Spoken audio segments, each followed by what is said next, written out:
여기 볼게요. 567번을 보도록 할게요. 제가 한번 분필도 어디 갔나? 제가 풀어줄 테니까 한번 보십시다. 567번.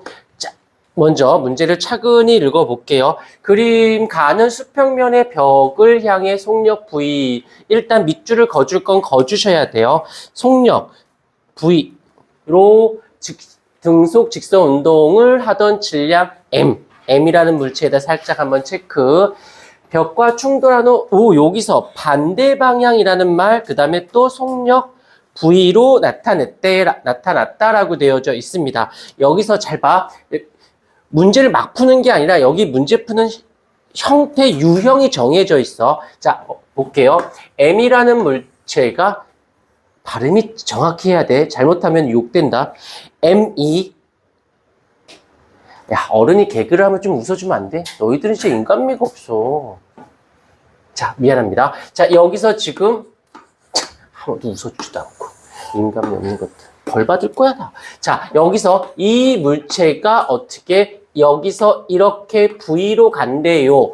이때 첫 번째 주의할 게 있습니다. 첫 번째 주의할 게 무엇이냐면 바로 선생님들도 알고 아이들도 많이 실수하는 방향을 먼저 생각해 줘야 돼요. 특별한 케이스가 아닌 이상에는 오른쪽으로 가는 것을 플러스 방향으로 잡고요.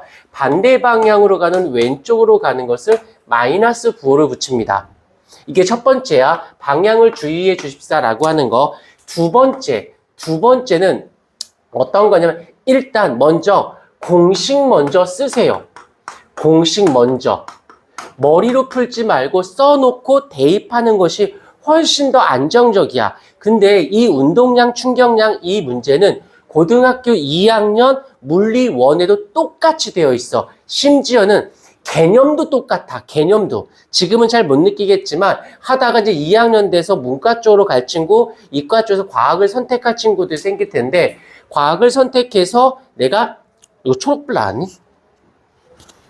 이거 꼭 얘기해줘야 돼. 이거 안 들어오면 녹화만 되지 음소거가 돼서 못 들어. 아무튼 2학년 됐을 때 생각보다 제대로 배운 애들은 2학년 물리 선택했을 때 여기 단원이 좀 편하게 느껴져요. 똑같아. 물론 문제가 조금 더 복잡하게 나오는 거지. 그래서 내가 어떻게 할 거냐면 조금 풀어주고 다음 달 6월 달에는 문제풀이 할 때 말 안 해줄 거야. 물리 원거를 끌고 와서 풀어줄 거야. 그럼 풀면 또 풀려. 그리고 시험장 가서는 물리 원까지 갔다가 내려가는 거기 때문에 한결 부드럽게 느껴지고 장담컨대 이번 기말고사의 통합과학의 가장 히든은 바로 여기 물리 파트가 되어질 거예요. 중간고사 때는 화학이 포인트였다라면 이 기말 때는 물리가 포인트가 됩니다. 잊지 않도록 하시고 공식을 먼저 써주는 거야. 어떻게? 운동량의 변화량은 충격량이라는 거. 그래서 원래는 얘를 어떻게 쓰냐면 나중 운동량 빼기 처음 운동량이라고 하는데 우린 다 아니까 MV 빼기 MV0 나중 속도 그다음에 처음 속도 이렇게 쓰다 보니까 우리 좀 간략하게 가십시다. 질량에다가 나중 속도 빼기 처음 속도는 FT가 되어지겠죠. 일단 귀찮아도 일단 얘를 써놓고 출발을 해주는 거야. 일단 두 개만 주의하자. 방향 주의해달라는 거, 그 다음에 공식을 써달라는 거. 숨 쉰 거야. 이렇게 써져 있어. 라고 했었을 때, 자, 이제 문제를 보도록 할게요. 기억을 보십시다.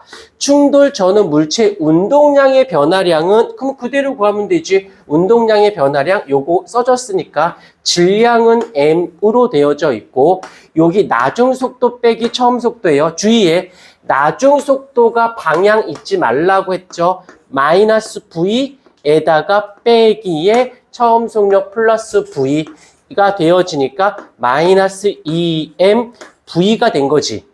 근데 문제상 어떤 친구들이 선생님 여기는 마이너스 부호가 없는데요? 라고 물어볼 수 있어. 여기서 요 앞에 거 볼래? 변화량의 크기만 물어봤어요. 방향을 무시하고 운동량의 크기 값은 얼마니? 그러니까 방향은 무시하고 EMV예요 하고 하면 답이 된 거예요. 크기라고 했으니까 여기서 살짝 써줄게. 크기라고 했으니까 방향은 굳이 표현하지 않았다라는 거. 하지 않은 거예요. 그 다음에 니은 나의 빗금친 면적. 그렇지, 끝났네. 운동량의 변화량은 충격량이에요. 여기서 면적이 이렇게 된 이 면적이 바로 충격량이고 운동량의 변화량이니까 얼마 돼야 돼? EMV여야 됩니다. 라고 합니까? 니은번이 틀린 거지. 됐고, 충돌 과정에서 물체가 벽으로부터 받은 충격량의 크기는, 자, 이 말뜻을 보자. 충돌 과정에서 물체가 벽으로부터 받았어. 벽이 있고 물체가 있으면 이 물체가 벽으로부터 힘을 받았죠. 벽으로부터 물체가 힘을 받은 거랑 그 다음에 벽이 물체로부터 받은 거, 벽이 물체로부터 받은 힘. 혹시 부원장님한테 충돌 과정에서 작용 반작용 설명 들었어, 안 들었어? 들었어? 들었어? 잘했어. 자, 잘 봐. 한 번만 다시 한번. 충돌시. 한 번만 다시 하자. 만약에 지금 이 디귿번 같은 이 디귿번 충돌시에 대한 문제가 나왔다라면 이건 통합과학에서 난이도를 조금 높이겠다는 뜻이고 물리원의 영역 쪽으로 가겠다는 뜻이야. 근데 물리원의 영역에서는 당연히 나오고 요 충돌 과정에서의 뭔가는 약간 난이도가 높은 거다라고 보셔야 돼요. 근데 한 번 듣고 무슨 말인지 알면 어려운 건 아닌데 통합과학에서는 잘 언급을 안 해.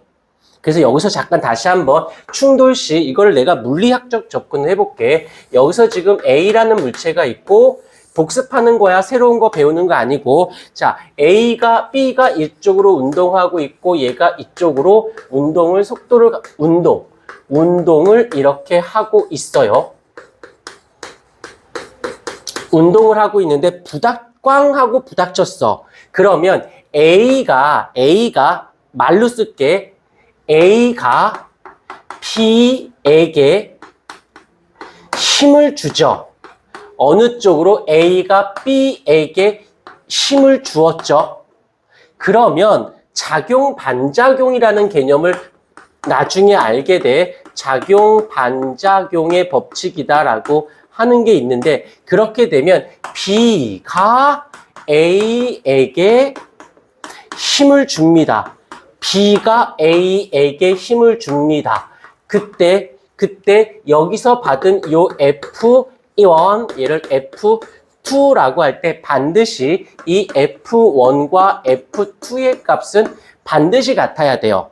and 서로 반대 방향이어야 합니다. 그런데 여기서 끝나지 말고 조금 더 가볼게. 잘 봐요. 여기서 해석하는 거야. 외우는 게 아니고 B 입장에서 볼게요. B 입장에서 운동 방향이 오른쪽인데 힘의 방향도 서로 일치하죠. 해석하는 거야. 외우는 거 아니고 그러니까 운동하고 있는데 운동 방향 쪽 힘 줬으니까 속력이 어떻게 돼야 돼? 빨라져야 되는 거 아닐까? 인정? 근데 A 입장에서 한번 볼게요. A 입장에서 운동 방향은 오른쪽인데 힘의 방향이 반대 방향이야. 반대가 되었죠? 그러면 가고 있는데 반대로 힘줬으니까 속력이 어떻게 될 수밖에 없을까? 감소할 수밖에 없겠죠. 여기까지도 이해가 되었을까?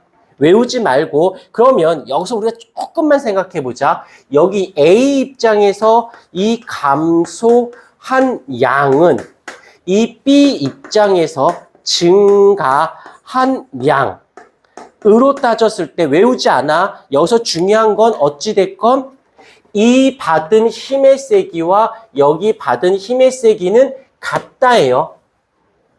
잘 봐. B가 속력이 증가한 이유는 이 힘 받아서 증가한 거 아니야? 인정하죠? 여기서 보자. 얘가 속도가 반대 방향인데 감소했어. 왜? 힘을 받아서 감소한 거 아니야? 근데 여기서 감소하게 한 힘의 값과 증가하게 한 힘의 값이 같지요. 그러니까 이게 감소한 양이 얘가 증가한 양과 어떻다? 같을 수밖에 없지 않을까? 감소시키게 한 힘이, 증가시키게 한 힘이 둘이 같으니까 감소한 양이 힘, 증가한 힘이 양. 이렇게 말하니까 되게 어려워. 자, 더 쉽게 해볼게. 태용이가 있어요. 태용이가 나야. 내가 100억을 갖고 있어. 다들 이 정도 갖고 있잖아? 게임머니로. 자, 근데 여기 은서가 있어요. 은서가 있는데 애가 좀 없어. 그래서 50억밖에 없어요. 인데 잘 봐. 이그젬플을 드는 건데 한 번만 잘 들으면 돼. 꽝 하고 부닥치면서 내가 얘한테 40억을 줬어. 그럼 난 돈이 줄었지. 얼만큼 감소했니? 40억만큼 감소한 거 맞아요? 그랬더니 은서가 얼마큼 늘었니? 이걸 내가 물어보는 나도 웃기지만 너희가 그걸 또 대답하는 너희도 웃겨. 얘가 줬으니까 내가 준 만큼 얘가 받아 먹었잖아. 이해됐을까? 그러면 이 충돌 만나기 전의 모습을 보자. 태용이는 100억을 갖고 있었고 은서는 50억을 갖고 있으니까 총합은 150억인 거 맞죠? 그 다음에 해서 좋겠다 은서 하면서 후의 모습을 보면 내가 태용이가 얼마 60억을 은서가 얼마를 90억을 가진 거지. 둘이 합쳐봐. 얘도 얼마야? 그래, 전체 값은 변해 안 변해? 전체 값은 안 변해. 똑같은 값인데 내가 주는 바람에 줬으니까 나는 줄어들었고 받아 먹었으니까 늘었겠지. 근데 내가 40억을 줬는데 은서가 저는 30억밖에 못 받았는데요. 양아치가 되는 거지. 아니 너가 양아치란 말이 아니라 예를 드는 거잖아. 이해가 됐어요? 이게 바로 운동량 보존 법칙의 기본 원리야. 그러니까 이렇게도 지금 기현쌤한테 배운 게 스탠다드하게 배운 거고 약간 물리 원적 개념으로 어휘를 좀 복잡하게 간 거고 아주 쉽게 example을 든 거고 이해가 됐을까? 여기서 중요한 포인트는 어때야 된다? 여기서 이 힘이 뭐가 된 거야? 돈의 개념이 된 거야. 줄어든 만큼 늘게 했다고. 근데 값은 똑같아야 항상 값은 어때야 된다고? 같아야 된다는 뜻이야. 낮게도 갔다가 높게도 갔다가 완충할 수 있고 왔다 갔다 할 수 있어야 어떤 문제가 그러면 이걸 알면 지금 선생님 꼴랑 디귿번 한번 하겠다고 이걸 다 해요? 그래요. 왜? 펜 잡지 마. 집중하고 있는데 나 집중하다 흐트러지면 오줌 싼다. 이게 별거 아닌 것 같아도 얘네가 이 디귿번 같은 요 내용을 어떻게 해서 말을 이렇게 바꾸고 저렇게 바꾸고 해서 보기에다 끼워 넣어요. 결국엔 너희들이 이 문제, 이 단어를 내가 안정적으로 풀 수 있다, 없다는 이거가 아니에요. 이건 기본이라고 하는 거야. 이것도 안 하고 이 단어를 내가 잘 풀 수 있을까? 말도 안 돼. 이건 이제 지금 배우니까는 이제 이걸 해내야 되는 거고 이거가 됐으면 여기까지 와야 돼. 근데 얘네 특징이 뭔지 아니? 얘는 계산 문제들이 많아. 계산을 해야 돼. 여기서는 얘는 해석해야 되는 것들이 많아. 알겠지만 계산 문제가 난이도 높게, 해석 문제가 난이도가 높게, 해석 문제가 훨씬 더 난이도가 높은 거지. 그래서 공부를 할 때도 내가 외워서 풀 건지 해석해서 풀 건지도 구별할 수 있으셔야 돼요. 요거 하나 하겠다고 이걸 한 거야. 잠깐 끊었다가 또 요거 빨리 필기 좀 해주시고